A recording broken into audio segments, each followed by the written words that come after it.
Jadi masuk ke portal, masuk seperti biasa, ya. Setelah itu, ini sorry ya, saya punya saya nggak saya hidden tapi nggak apa-apa ya. Toh ini adalah akun pribadi. Nah di sini nanti kalau yang baru daftar akun itu ini nggak jangan diperhatikan, klik ini daftar akun. Ini biasanya nanti masukkan email sama masukkan kata sandi gitu ya. Klik daftar akun ini maka akan muncul menu ini, laman ini, lalu klik siswa daftar. Kalau tadi kan sekolah, klik untuk siswa. Mudah ya? Begitu masuk, seperti tadi akan diminta NISN. Sekali lagi, ya, hati-hati memasukkan NISN. Agar NISN ini bisa saja salah satu angka, bisa saja itu adalah teman Anda atau bahkan siswa di sekolah lain. Untuk itu kita juga minta padanan dengan NPSN dan tanggal lahir. Kemungkinan kecil ada NISN ini kan unik ya. Nggak mungkin NISN sama dan tanggal lahirnya sama. Data inilah yang kemudian kita link ke Pusdati untuk kita tarik. Jadi ketika selanjutnya akan muncul seperti tadi. Pertama, konfirmasi kaitan dengan NISN siswa, NPSN-nya, tanggal lahir. Seharusnya klop dia yang dimasukkan tadi. Lalu masukkan emailnya dua kali, masukkan passwordnya dua kali. Ini untuk melakukan apa? Ya, mengaktifkan akun. Ini akun ya. Jadi ketika submit, maka klik tombol ya eh, untuk melakukan ini pembuatan akun SMP dengan artikel ini telah berhasil. Silakan membuka email untuk melakukan aktivasi. Baik, kembali ke portal setelah itu. Nah, cek email. Sekali lagi, gunakan email aktif yang sehari-hari dipakai oleh adik-adik semua, adik siswa ini ya. Jangan gunakan yang lain. Tapi juga yang seringkali, ya kan, saya nggak tahu karena apa, siswa ini menggunakan, membuat apa akun baru, tapi begitu akun itu sudah ada, nggak memungkinkan untuk membuat akun baru, gitu ya. Tapi ada saja yang terjadi bahwa eh, karena ada NISN yang salah gitu ya, sehingga itu akan menyulitkan bagi panitia. Tapi saya berharap bahwa oleh karena sebelumnya siswa itu sudah melakukan pengecekan dengan seksama, itu tidak akan terjadi. Oke, kemudian ada begitu masuk ke email akan ada pesan seperti ini ya. Lalu verifikasi akun. Sudah, setelah klik berarti sudah punya akun. Sudah kan? Ya. Nah, setelah itu baru login seperti biasa. Masukkan emailnya yang sudah terregistrasi tadi, kata sandinya apa. Sekali lagi ini tulis saja di HP ya. HP itu diproteksi kalau diambil orang itu akan sangat sulit untuk bisa ditembus ya. Akan sangat sulit. Tidak berarti bukannya tidak bisa, tapi akan sangat sulit. Oke, setelah ini masuk. Ya, masuk muncul data yang ditarik. Ya, ini artinya ini data ini yang tidak ada eh, kolom-kolom untuk melakukan entry, itu artinya data yang tidak bisa diubah. Ya, ini diperoleh dari Pusdati. Jadi kalau ada kesalahan di sini yang saya tunjuk ini, silakan lapor kepada sekolah. Sementara yang ini bisa diedit sendiri. Ya, ini bisa diedit sendiri. Ya, alamat alamat apa domisili ya kan, email, handphone, email nggak bisa diedit karena ini dikaitkan dengan akun tadi.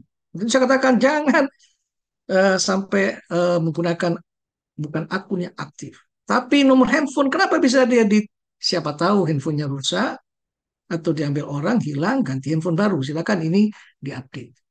Penghasilan ayah ibu ini diperlukan baik untuk SNBP maupun SNBT ya kan untuk melakukan apa penentuan misalnya UKT, penentuan awal di UKT oleh perguruan tinggi walaupun nanti ini akan apa divalidasi lagi pada saat Anda diterima di sebuah PTN tertentu. Itu untuk halaman verifikasi data siswa.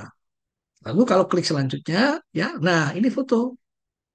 Tekan tombol selanjutnya tadi untuk berpindah ke halaman unggah pas foto. Ini perhatian, perhatikan dengan baik. Unggah pas foto. pas foto terbaru Anda sesuai dengan ketentuan. Apa ketentuannya? Tolong, mohon maaf ya, tolong dibaca. Tolong dibaca. Ya, satu, ukurannya 4x6. Resolusinya ini maksimum. Kira-kira ukurannya sekian dpi. Saya yakin, ya kan, anak-anak sama sekarang ini sudah paham banget dengan konteks ini. Pas foto harus berwarna, disimpan dalam file JPG atau JPEG. Ukuran minimal adalah 40 KB. Kalau kurang dari itu, kemungkinan besar fotonya nggak akan bisa dilihat. Tapi kita buat maksimum supaya supaya bisa menghemat storage, yaitu 100 kilobyte, dan itu sudah bisa dilihat dengan baik. Orientasi pas foto, ya itu bisa nanti diedit. Posisi badan kepala tegak, kualitas foto harus tajam dan fokus. Semua ini disampaikan ya, tidak ada bagian kepala yang terpotong, dan wajah tidak boleh tertutup ornamen, termasuk menggunakan masker, nggak boleh. Kepala terletak di tempat ya di tengah secara horizontal, jarak kepala ke batas kiri kurang lebih sama dengan jarak ini, semua diatur ya kan supaya fotonya itu jelas, karena foto itu menjadi salah satu pengidentifikasi ya pada saat dilakukan proses seleksi. Nah, ketika tadi sudah avatar muncul di sini, coba bayangkan kalau di sini aja nggak muncul, lalu siswa klik selanjutnya. Saya nggak habis pikir. Masa sih siswa sekarang itu ininya nggak jelas selanjutnya? Nih rasanya ya. Tapi faktanya ada. Sudah tahu ada aturan seperti ini. Di sini foto keluarga, foto narsis, gaya di tepi pantai, di puncak gunung gitu kan ya. Saya berpikir ini SMA tapi kok nggak tahu peraturan gitu. Ini ada peraturan kan ya. Ingat loh, narsis dan sebagainya itu akan menyebabkan Anda semua didiskualifikasi. Walaupun misalnya hasil tesnya baik. Ya, perhatikan dengan baik. Perhatikan dengan baik. Nah, ini bisa diatur kan ini, ya. Jadi ini artinya referensi yang ada garis-garis ini itu adalah posisi di mana di tengah-tengah yang kita inginkan. Silakan digeser, bisa ke atas ke bawah. Ini ada menu di sini ya. Tidak kelihatan ini ya. Bisa ke atas ke bawah dan sebagainya. Sekali lagi ada menu di sini detailnya di aplikasi yang tidak tampil di sini. Nah, ketika sudah sesuai diinginkan kelihatan semua, baru simpan. Jadi yang sering kali ya kan pas foto itu di scan apa adanya, pas foto itu kan ukuran kali 6 pakai scanner taruh di pojok, di scan apa adanya. Yang fotonya kecil. Begitu foto kecil di sini kelihatan nggak kelihatan, sampai di sini pun nggak akan kelihatan mana foto saya. Itu masih ada siswa seperti itu.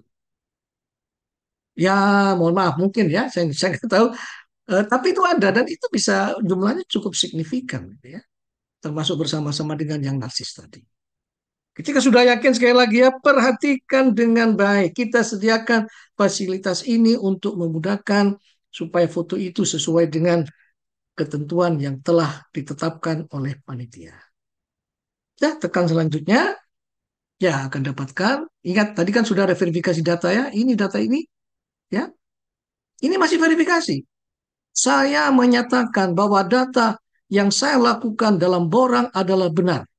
Saya bersedia menerima sanksi pembatalan keseluruhan pada SNBP ya dan atau UTBK SNBT apabila data yang saya isikan tidak benar. Ini disclaimer ya, ini disclaimer. Jadi artinya fotonya foto si A pada saat daftar ulang foto si B itu menyalahi ini. Ini harus diklik, harus diklik. Ya, setelah itu simpan permanen. Nanti simpan permanen setelah ini saya jelaskan. Kapan simpan permanen itu dilakukan. Jangan simpan permanen kalau masih ragu. Cuman ngecek data seperti ini. Coba. Apa susahnya? Ya, ini data dasar pokok yang diperlukan. Sisanya nanti pada saat daftar SNPP dan SNPT, tentu ada pilihan prodi dan mungkin ada data tambahan yang memang diperlukan secara spesifik untuk itu. Oke, setelah diklik, ya nggak kalau diklik nggak akan bisa simpan permanen. Nah, simpan permanen. Perhatikan, jika sudah melakukan simpan permanen data, maka Anda tidak dapat datanya diubah kembali. Silakan unduh bukti permanen.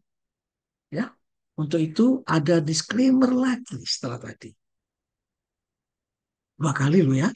Karena 1 kali lewat, aduh, saya salah. Oke, nggak apa-apa. Tetap lagi di sini. Diulangi tadi. Kalau sudah 2 kali, ya masih juga simpan permanen salah, ya sudah. Berarti memang kurang seksama di dalam membaca semua yang ada di dalam petunjuk pada saat melakukan registrasi akun dan verifikasi dan validasi data. Nah, simpan permanen akan ada bukti seperti ini. Nggak bisa dipalsu. Anda sudah tahu yang namanya QR code ini ya kan? QR code. QR code baca bahasa Indonesia. Ya, ada dulu kan saya sudah mendapat permanen, Pak. Kirim ke kita, kita cek. Kirim ke panitia dicek, dibaca kan? Ya, kalau palsu nggak mungkin bisa diakui. Ini ada yang seperti itu. Ya, ada masih mencoba, mungkin coba-coba siapa tahu SNBP itu gak jadi cuma ada ini untuk gaya-gayaan, tidak. Ini betulan ya. Ini sudah ada informasi ini. Nah, ini penting.